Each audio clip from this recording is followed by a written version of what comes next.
Hey everyone, Big Sloss here with another video, and I'm switching things up a bit. I'm still going to be playing Bolt Gun, as you can see, but instead of just yapping during the game, I'm going to provide topics to these videos as well as show the gameplay. Kind of like my other videos where I'm drawing something, but I'm just playing a game. My previous videos when I am playing Bolt Gun, it's kind of just me rambling without a script. And I feel like it's not as entertaining, and it just makes me sound incredibly awkward. And don't get me wrong, I am incredibly awkward. But those videos just make me sound even more awkward than I already am. With that disclaimer out of the way, don't forget to like and subscribe or leave a comment if you have anything you'd like to add. Now, you read the title, so you already know what I'm going to be rambling on.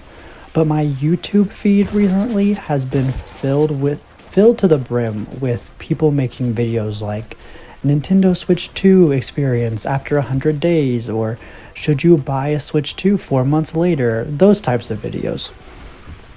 So, as the terminally online person, such as myself, I watched these videos and everyone seems kind of disappointed with the Switch 2.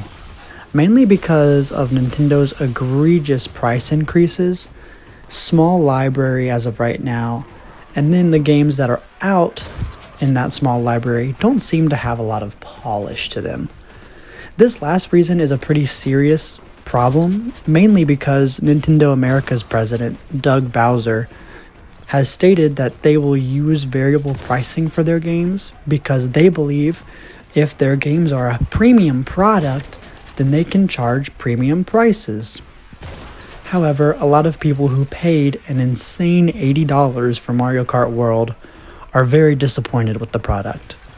And I know that you can technically get it for $50 if you buy it with the Switch 2, but I think even the people who have spent the $50 are also just as dissatisfied with it. Now, one thing that I think they did is Nintendo kind of shot themselves in the foot with Mario Kart 8 Deluxe. Mario Kart 8 Deluxe is an extremely fun and entertaining game, and it has an insane amount of content. A total of 96 tracks in Mario Kart 8. 96, 4 short of 100, a Grand Prix short of 100. And that is kind of an unintentional side effect of like these ultimate games or ultimate releases that have a lot of content, because the next product you come up with in the same franchise won't be able to live up to the same standard. So since Mario Kart World only has 32 tracks compared to almost 100, and yet the 32 tracks cost $80, it definitely left a sour taste in everyone's mouth. Also, speaking of Doug Bowser, I'm pretty sure after this wintertime, he's no longer the president of Nintendo America. Which is probably for the best because he's made some crazy comments after the Switch 2, or before the Switch 2 even came out, including the one I just mentioned. But to add on to the topic I just talked about with Mario Kart 8 Deluxe and Mario Kart World, I wouldn't be surprised if Nintendo has the same problem with the next Smash Brothers, because Smash Brothers Ultimate was an insane game with an insane amount of content, lots of different characters and all that stuff. So the next game living up to the same standard is kind of doubtful. The one positive I've heard from these videos, though, is that the new Donkey Kong game is actually a really good product, and most people felt that the $70 price tag was worth it. Now, that price, $70, does kind of fall in line with other like games out there, so it kind of makes sense that people feel more confident with that project or product, blah, blah, blah, blah. But a lot of people are still frustrated because even though that price they feel justified, there's so many other different things that Nintendo is pricing, or there's so many different things that Nintendo is charging. So, for example, $10 to upgrade your Nintendo Switch 1 game to have Switch 2 performance, and to charge people money for online gaming, and then another charge for online video chat, and then announcing paid DLC for games that haven't even come out yet. It's just like, here's something to pay for, here's something to pay for, here's something to pay for, bam, bam, bam, bam, bam. Just trying to make money at every possible nook and cranny is crazy to me. And knowing that some people will buy it up regardless because it's a Nintendo product is kind of disheartening.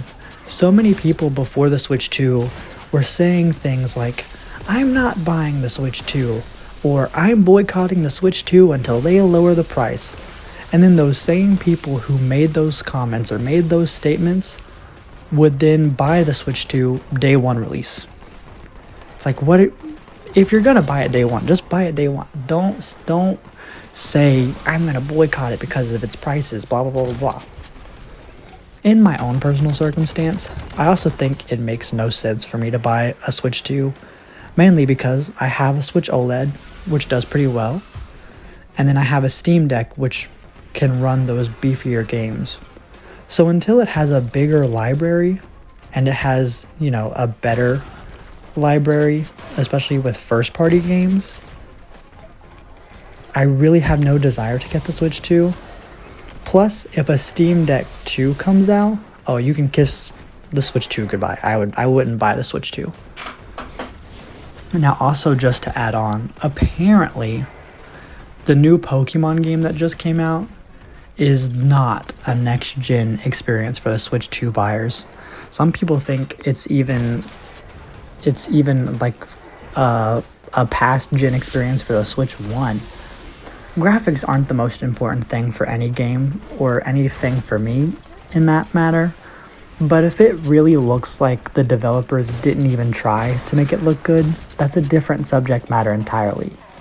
It's like, you can use the resources that you have to make a game look good, and sometimes people will still be like, I don't like the way it looks.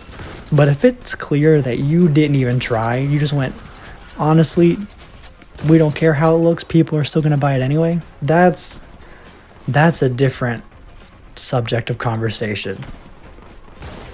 Now with that main subject out of the way, I can still ramble a little bit.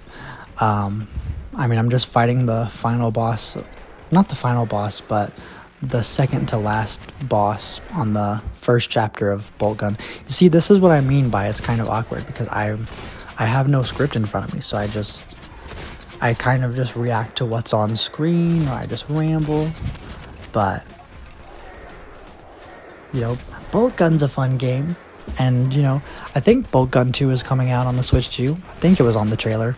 I might be making that up. But I think games that need to come out on the Switch 2 for me to be encouraged to buy it would be